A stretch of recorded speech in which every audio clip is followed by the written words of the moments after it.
Un gusto saludarla, doctora García Jacales y compañeros.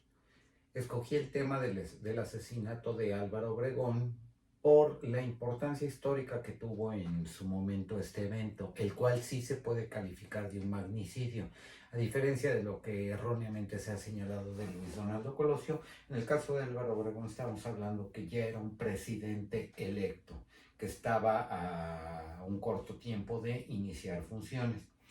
El contexto en el cual se da este magnicidio es un presidente electo que estaba estrenando reformas constitucionales que se hicieron en 1927. Uno, ampliar el periodo de gobierno de 4 a 6 años, iba a ser el primer periodo sexenal, el cual terminó ejerciéndolo Lázaro Cárdenas hasta 1934, y dos, permitía nuevamente la reelección, lo cual había sido el lema de la revolución, precisamente el sufragio efectivo, no reelección. ¿Cuál es el contexto en el que se da el asesinato de Álvaro Obregón? Recordemos que Álvaro Obregón fue uno de los triunfadores de la revolución, perteneció a ese grupo, a los sonorenses, que ganan la revolución, él, Plutarco Elías Calles, que fue una de las figuras más destacadas.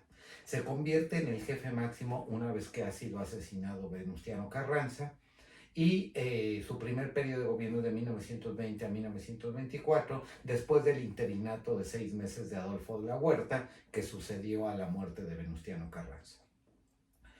Es un líder carismático dentro de lo que es la clasificación de liderazgo, el estudio de los liderazgos de Max Weber. Él encuadra en lo que es un líder carismático que tiene muchos apoyos, pero de la misma manera tiene muchos enemigos.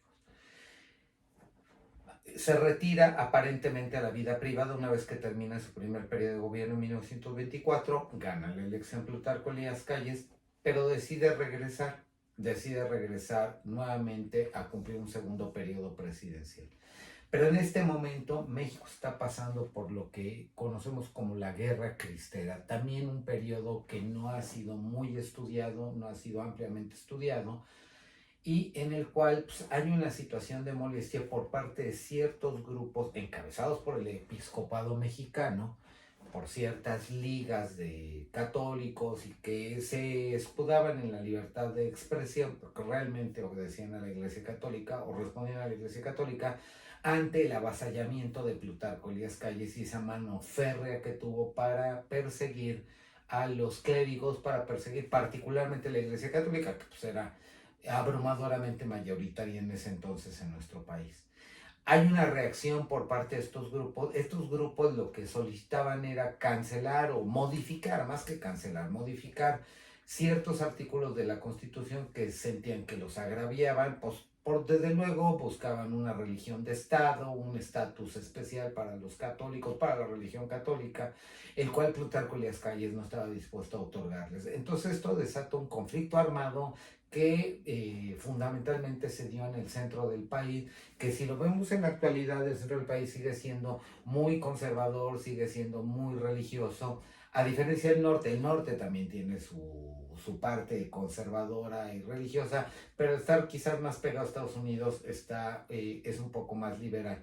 Entonces se da esta situación. Recordemos que también estaba Tomás Garrido Canaval en el sureste del país, en Tabasco, era el gran cacique de Tabasco, que también hizo una persecución religiosa en su estado. Entonces, todo este contexto propicia el magnicidio de Álvaro Obregón una vez que ya es presidente electo. ¿Por qué? Porque se consideraba que representaba lo mismo que Plutarco Elías Calles. Se atribuye el asesinato a un asesino solitario, ya sabemos cómo funciona esto, dígase Kennedy, por ejemplo, a José de León Toral, que era un caricaturista que logró acercarse lo suficiente al presidente electo en el restaurante de La Bombilla en San Ángel, al sur de la Ciudad de México, para mostrarle, mire, señor presidente, el dibujo que le acabo de hacer, y en ese momento le dispara. La versión oficial es que le descargó el arma, un revólver, 6 tiros. Posteriormente se sabe que hubo más tiros de distintos calibres. Entonces, pues ahí aprovecharon y bueno, el chivo expiatorio eres tú, al igual que se supone que la autora intelectual fue la monja Concepción Alvarado, que difícilmente pudo haber sido la autora intelectual. La realidad es que estaba detrás el episcopado mexicano y varios grupos ultraconservadores católicos de nuestro país que al no verse beneficiados y al verse perseguidos por el gobierno de Plutarco Elías Calles, pues deciden llevar a cabo esto.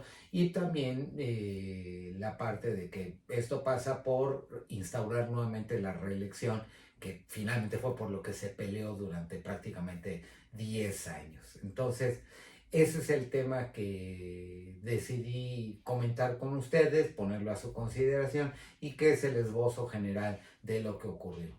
Agradezco mucho su atención, doctora, compañeros, esperando que haya sido de su agrado y de su interés estos comentarios. Muchas gracias.